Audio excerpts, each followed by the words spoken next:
All right, class. First off, as always, good day. I'm glad you're here. So, today's lesson is going to be not about any type of battles that have been happening in Africa, Italy, Europe, or the Pacific. No, today we're going to be looking at what was happening during all that time back here in America, back in the homeland. Okay, so let's look at the objectives. So, we're going to analyze what efforts were made by citizens to help the war effort. We're going to examine how war bonds work and create an argument on whether women would return full time, as housewives, or keep working in the factories after the war is over. Okay.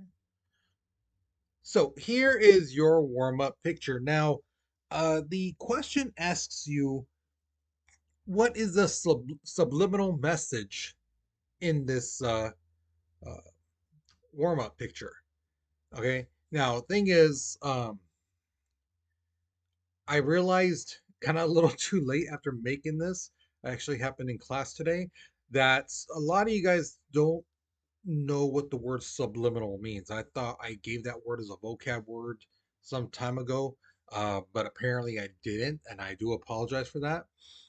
So subliminal means like something that you don't have to say, but it's already there, or something somebody doesn't have to say, but you see it. It's there. It's like an underlining message, Um, so like it says right there, soldiers without guns, right? And as you see, there's three people there, So this poster is aimed towards a particular group of people.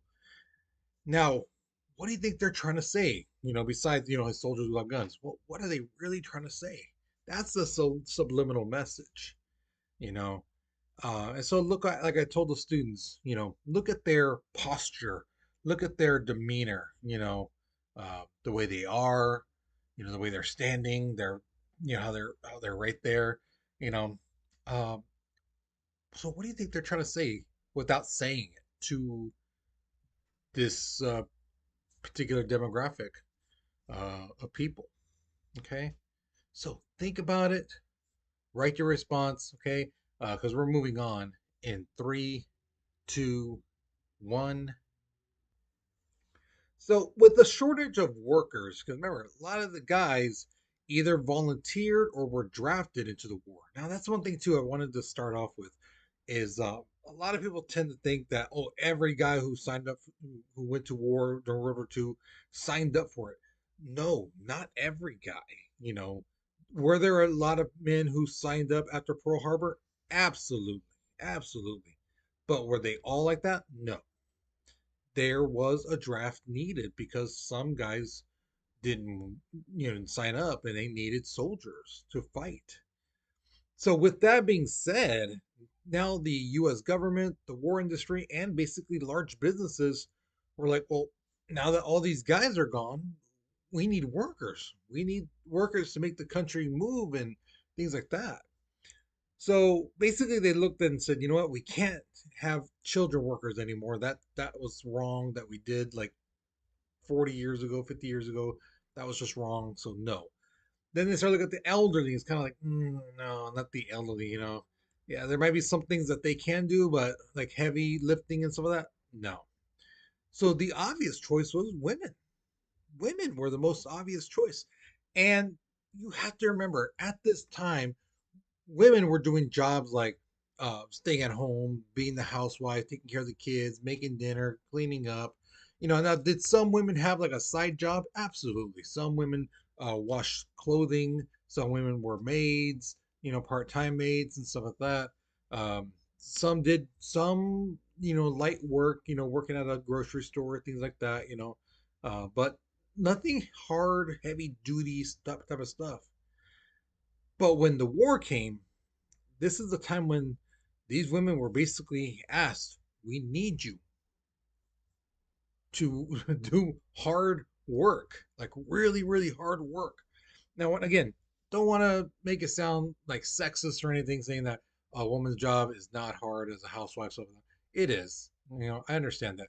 But we're talking like physically hard work, welding, electricians, riveters. Now, this job was really tough, because like I explained in class, A rivet is when, if you look at a bridge and you see where the metal pieces are, you'll see like this little kind of roundish little part going through there.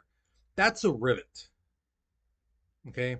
It's basically kind of like a screw, but the thing is, you don't screw it in. You have to like punch it in through the metal pieces, and it's a heavy machine that you have to hold and push. It takes a lot of oomph to do it 3, 4, 5 times. Yeah, it's exhausting. So imagine these women who are making tanks and battleships and some of that to do that all day. It's tough work.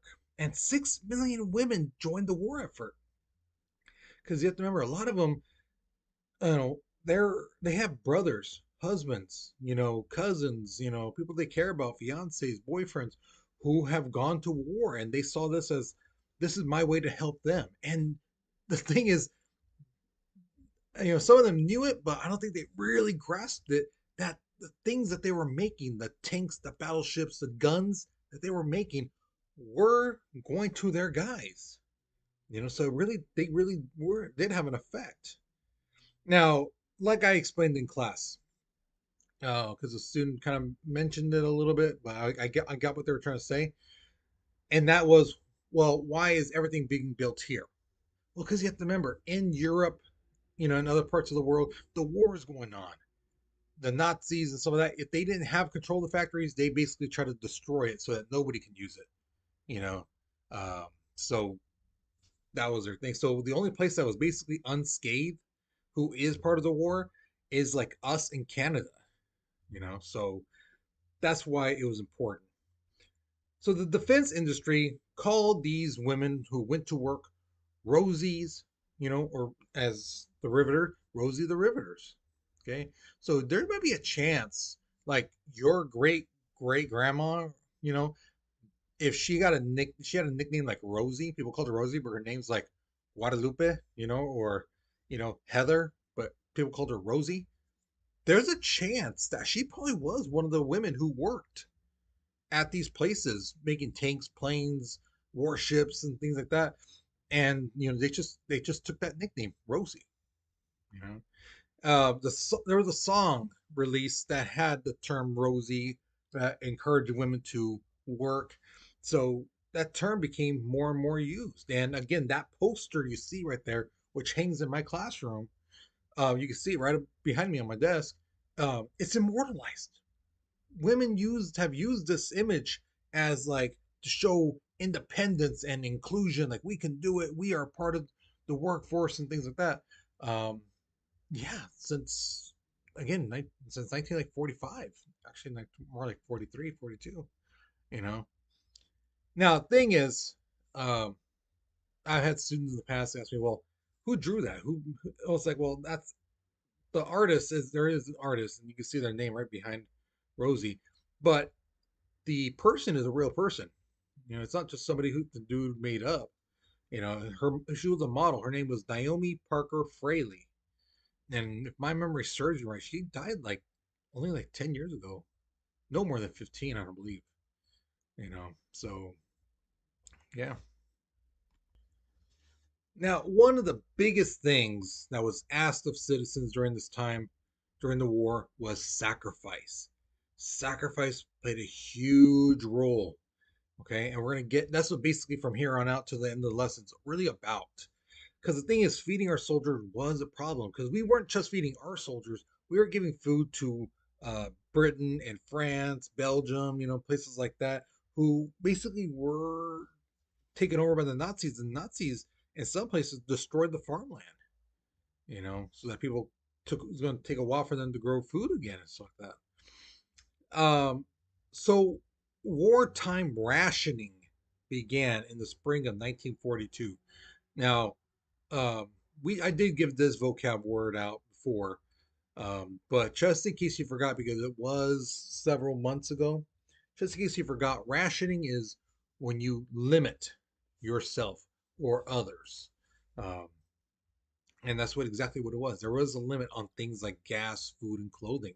Now, if you see this image right here, and I put up there, that's how they did it. They would give them stamps. They were called rationing stamps. and you had like this little booklet, and it would say like, hey, this, let's say this steak, it's gonna cost you 10 stamps. Well, then you have to get the stamps from there, and then give it to the cashier and stuff like that. But sometimes that's where people kind of have to like, oh, is this really worth it? You know, to use all these stamps for one steak when I can get some ground beef and I can make more things with that ground beef than that one steak. So things like meat, sugar, fat, butter, there were ration stamps, and things that were really, really essential were really put on rations, like gas, oil, tires. Okay. Now there were some people who were kind of like, hey, you know what? I can't feed my family with these little things of ration coupons. I need more. And the government was like, well, why don't you grow a garden? Call it a victory garden. Yeah, grow your own vegetables. Here's some seeds. Plant, tomatoes, potatoes, carrots, things like that. A student in class did realize I was naming like root vegetables and fruit stuff like that, and that's because root vegetables grow fast and they can grow basically anywhere. You know, whether it's really rich soiled land or rocky land, as long as there's some amount of dirt, those plants will grow. Okay. Now, I said in class, the thing is, too, public parks were used as victory gardens. So if you imagine in Fresno, where you guys are at Woodward, you know, you see remember how big that place is, some of that. If you ever been there, you know how big. If you've never been there, it's a decent size. Just imagine gardens everywhere. You know, tomatoes, potatoes, carrots, apples, whatever maybe, strawberries. And basically, it's a community garden. So if anyone needed food, they could just go over there and pick some, you know. So it was a sacrifice that people were being asked to do, but everyone was contributing. Now, another thing that they were asked to do was sacrifice time. Why? Because, the American government needed, you know, scrap metal and stuff like that. So there came a campaign to salvage for victory. You know, again, people were asked, sacrifice some of your time, go through your trash, collect recyclable key materials, stuff like that. And basically everyone did that. I mean, I know of like games they used to have for kids. They would tell them take your wagon out there and see who can ever get the highest, or get the most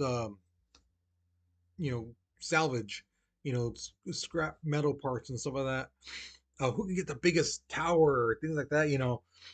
So yeah, they made it fun for the kids, and elected officials and mayors and congressmen, those people who wanted to be reelected, they would go out there. They would show like, hey, I care, I'm out here. You know, and even the elderly, old people went through their garbage, make sure they didn't throw away an aluminum can and things like that. So by the end of the war, millions of tons of material were collected. Okay. And again, you have to remember, we're making the tanks and planes and things like that here, but even we are limited on resources. We need that stuff. We just can't pick a sheet of aluminum from the ground. It's gonna take time. So the scrap metal that was collected: aluminum, steel, tin, copper, uh, rubbers, fats, and paper. Now, a student asked me, well, why fats? Well, basically, like, when you cook bacon, you get that grease and stuff. Basically, if you weren't going to use that, they would tell you basically, put it in a mason jar and give it to us.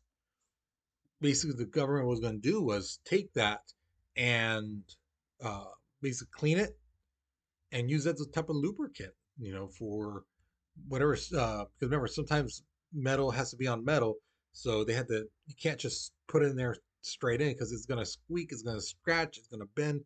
But if you put some type of lubricant on there, like oils, it'll go in a lot smoother, a lot easier.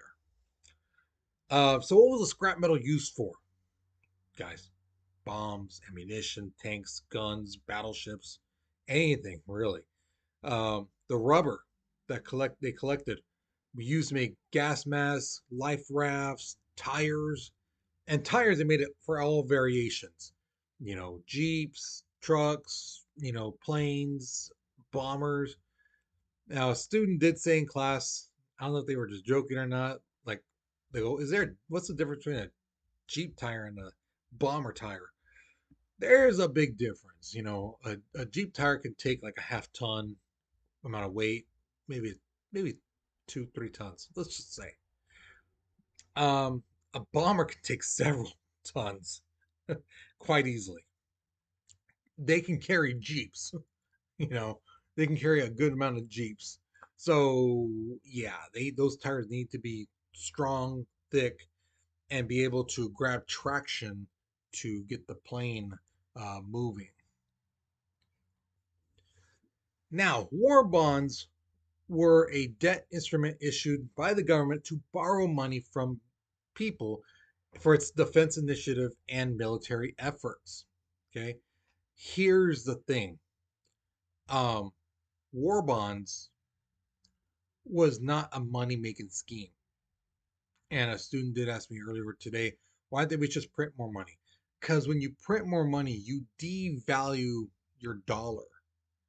And we just got out of a Great Depression. So for us to have our dollar back sturdy and strong again, you know, to all of a sudden make it be worthless, no, no, we're not doing that. And the government needed money. You know, now if you've seen the movie Captain America, the first Avenger, you see him go out there with all the girls and stuff like that. Well, that's the kind of stuff they did. You know, and you could buy a war bond anywhere from $25 to $10,000. Okay. Now, like I said, they had those shows and stuff like that to try to get people to buy.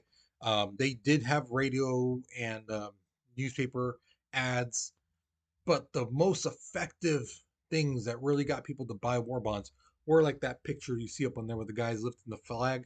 That was probably one of the most iconic um, uh, poster to buy war bonds.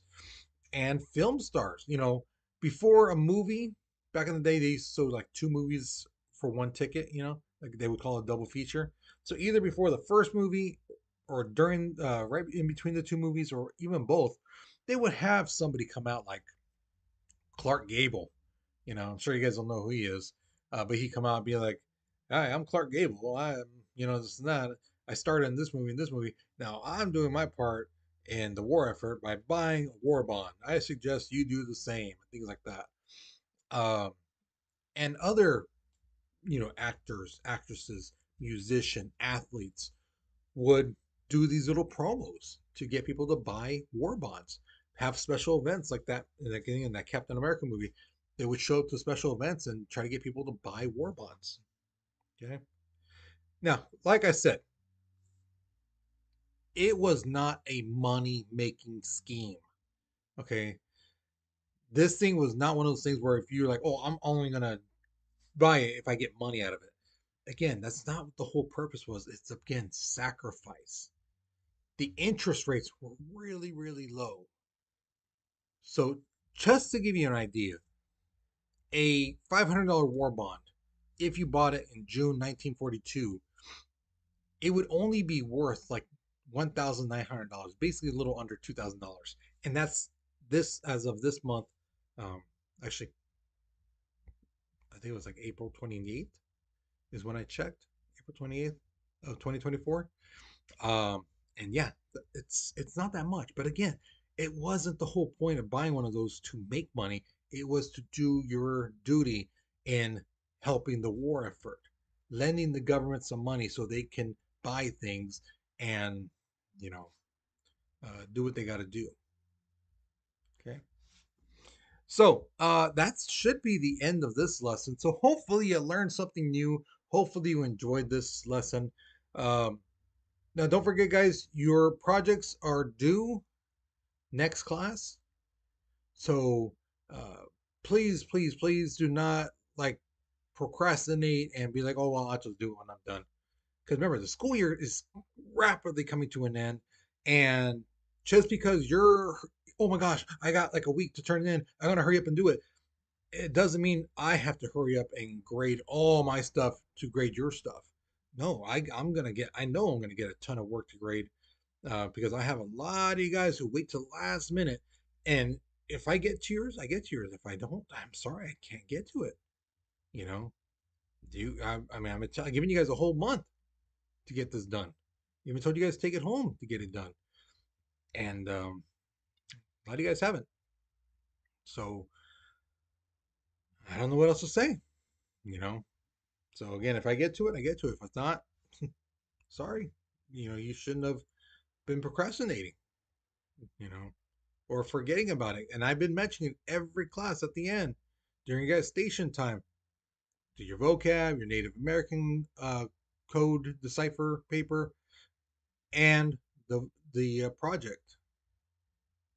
So, so with that being said, guys, you take care, you be safe, and I'll see you guys later. Okay.